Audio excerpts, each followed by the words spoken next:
Chapter 6. A Noisy Night. Ellie lay in bed, hugging her old bear. It's been a wonderful first day with Rascal. Ellie, Max, and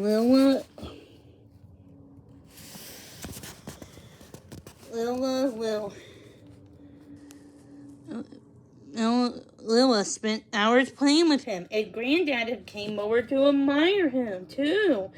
Ellie was exhausted from all the fun she had, but she couldn't sleep, not with those sad noises coming from downstairs. Poor little Rascal. Mom said he would be fine, and they would just have to leave. Let him get used to his new home. It was still unfair to him to be shut all alone in the kitchen. He was used to having his mom and brothers and sisters to snuggle up next to. Of course he was upset. Ellie crept out into the land and hung over the banister rail. The howling noise weren't stopping. And Rascal started scratching at the door. Mom! I'm trying to watch TV! I can't hear a thing! Max whined in the living room. Dad snorted. Hump! Now I know how you feel, and you got your friends over. It's time you went to bed anyways, mister, Mom said. Between him howling and Lilla turning up her music so she can't hear him, how am I supposed to sleep? Max grumbled. The living room door was flung open, and Ellie just managed to make it back to her room before Max stomped up the stairs. She picked up her bear and climbed back to bed. That was something Rascal needed, to cuddle. Ellie looked down at the bear thoughtfully. It was one of those bears to help you sleep with that was filled with a bag of special, lovely, lavender-scented beans you could heat up in the microwave. If she warmed it and gave it to Rascal, wouldn't that feel like another dog? Mom opened her bedroom door to check on her carefully, and Rascal and Ellie quickly flopped it down and pretended to be asleep. But after Mom and Dad had been in bed for a while, Ellie sneaked over to her door, opened it carefully, make sure that there was no noise from any of the bedrooms, and just the occasional miserable howl from downstairs. She crept along the landing, feeling a little guilty. She was supposed to be fast asleep by now, but making Rascal feel better was more important. She toed down the stairs and let herself into the kitchen. Rascal was just a white shape in the darkness, and he whimpered uncertainly. It's okay, Ellie whispered. I got something to cheer you up.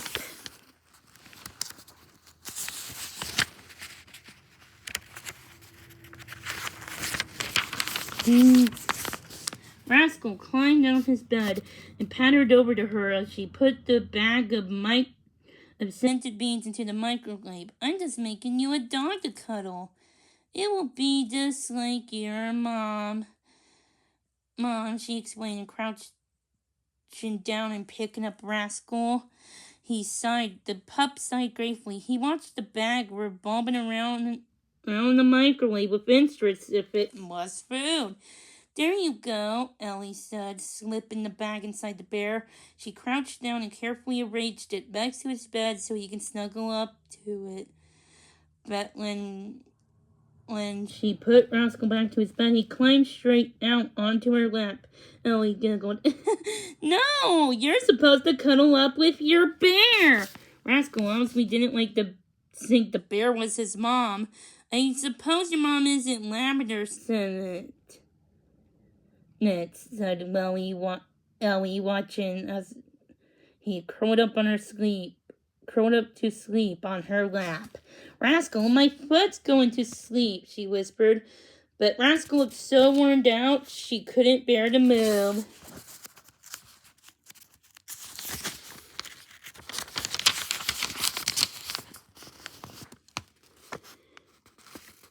Ellie. Ellie woke with a start as her mom turned in the kitchen.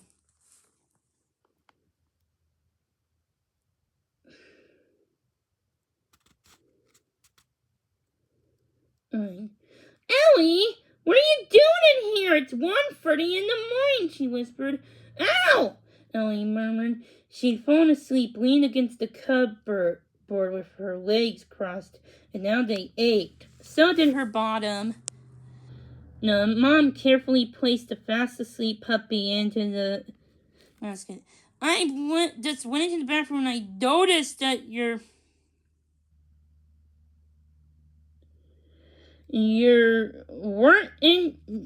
door was open, and when I saw that you weren't in bed, I had a good idea where to find you. I told you to leave Rascal alone so he could get used to the kitchen. Ellie nodded sleepily. I'm sorry. I just wanted to give Rascal my warmed up bear to be like his mom, you know. But I guess he didn't like it. She gave a mess. Mom sighed and helped Ellie to her sleep. Come on, you need to get back to sleep. She was less angry by the morning, but Mom made Ellie promise that she wouldn't do it again. Besides, he was perfectly happy when he came down this morning. What happened to my bear? Ellie asked, looking down at Rascal's empty bed. Oh no! She crawled under the table and pulled out a decidedly worse for wear bear. Oh dear! He's chewed that ribbon to bits! I'm gonna have to cut it off! Off! Mom shook her head. And its ear will have to be stitched back on. Rascal looked up at Ellie with big dark eyes and sighed. You definitely are a rascal, aren't you? What was wrong with my nice bear? We'll have to be careful about leaving things lying around, Mom said, especially when he's allowed out of the kitchen. You guys are gonna have to put all your school bags away or the dog will literally eat your homework.